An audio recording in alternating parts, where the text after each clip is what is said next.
मोदी सरकार के लिए आसान नहीं था कि हमारे देश में सारे चुनाव एक साथ हों। इस विचार को अमली जामा पहनाने के लिए विधेयक तैयार करना और उसे फिर लोकसभा से पारित करवाना। विपक्ष इस पहल को संविधान विरोधी बता रहा है। भला क्यों? देखिए हमारी इस रिपोर्ट। जो सदस्य इसके पक्ष में हाँ कहें, जो सदस्य विरोध में ना कहें, जो लोग 8 विधानसभाएं भी एक साथ नहीं करा पाते हो, मौसम देख के तारीखें बदलते हो, वो लोग बात करते हैं एक देश एक चुनाव की।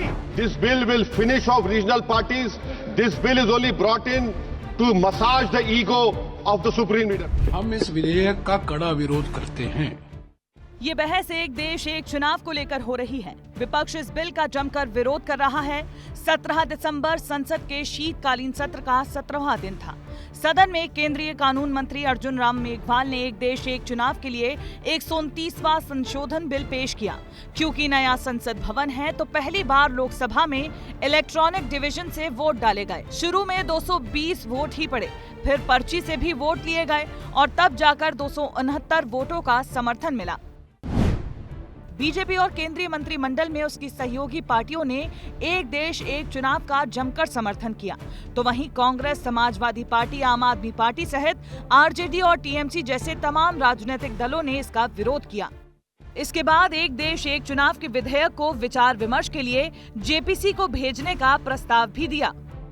जब ये संविधान सुधार का विधेयक, संवैधानिक संशोधन जब कैबिनेट में चर्चा में आया, तब प्रधानमंत्री जी ने स्वयं मंशा व्यक्त करी थी कि इसको जेपीसी को देना चाहिए।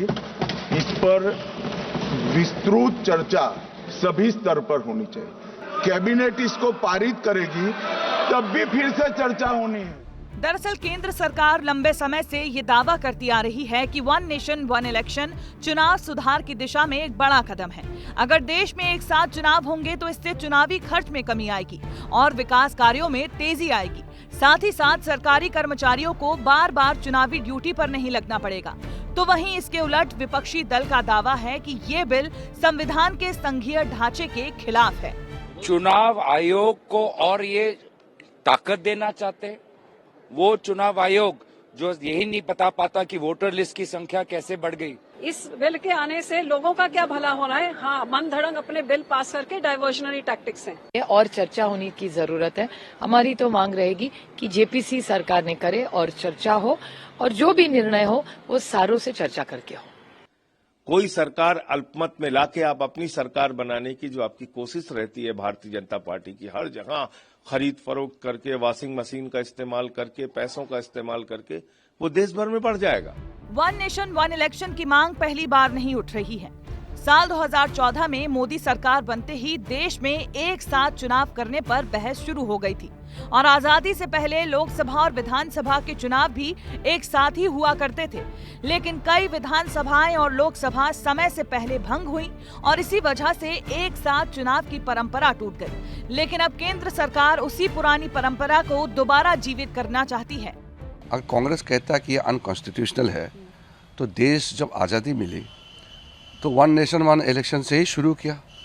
पंडित जवाहरलाल नेहरू जी इतने लंबे समय तक प्रधानमंत्री रहे, वो वन नेशन वन इलेक्शन ही था। तो क्या कांग्रेस कहना चाहता है कि Nehru ji unconstitutional prime minister था? लेकिन ये सुनने में जितना आसान लगता है उतना है नहीं, क्योंकि संसद में 2/3 बहुमत की जरूरत है। संविधान में जरूरी संशोधन भी करने पड़ेंगे। करीब 15 राज्यों की विधानसभाओं से मंजूरी भी जरूरी है। ऐसे में देश में एक साथ चुनाव कराने में लंबा वक्त लग सकता है। सरकार का आगे क्या रुख है जरा वो भी समझे। सरकार का जोर सहमति पर रहेगा। जेपीसी को ये बिल भेजा जा सकता है। जेपीसी में इस पर विस्तृत चर्चा होगी। सभी दल एक साथ अपनी राय रख पाएंगे। एक देश एक चुनाव को लेकर मोदी सरकार ने पूर्व राष्ट्रपति रामनाथ कोविंद की अध्यक्षता में एक कमेटी बनाई थी। अभी विधेयक को राज्यसभा से भी पास होना बाकी है। फिलहाल संकेत यही मिलते हैं कि देश में एक साथ चुनाव देखने के लिए साल 2034 तक का इंतजार करना पड़ सकता है। ब्यूरो रिपोर्ट, विस्तार न्यूज। वैसे लोकसभा से बिल पास कराने भर से ही एक देश एक चुनाव की राह आसान नहीं हो गई है। अभी आगे बहुत सारी चुनौतियां बाकी हैं, जिनसे आने वाले दिनों में मोदी सरकार को निपटना होगा। विरोधी दल तो इस बिल के सख्त विरोध में हैं ही, और यदि इस बिल को राज्यों की विधानसभाओं से भी पारित कराना पड़ा तो वहां भी बीजेपी को मुश्किल आएगी। वैसे बीजेपी ने अपने विचार से जुड़े इस प्रस्ताव को यहां तक लाकर भी अपने विरोधियों को करारा जवाब तो दे ही दिया है।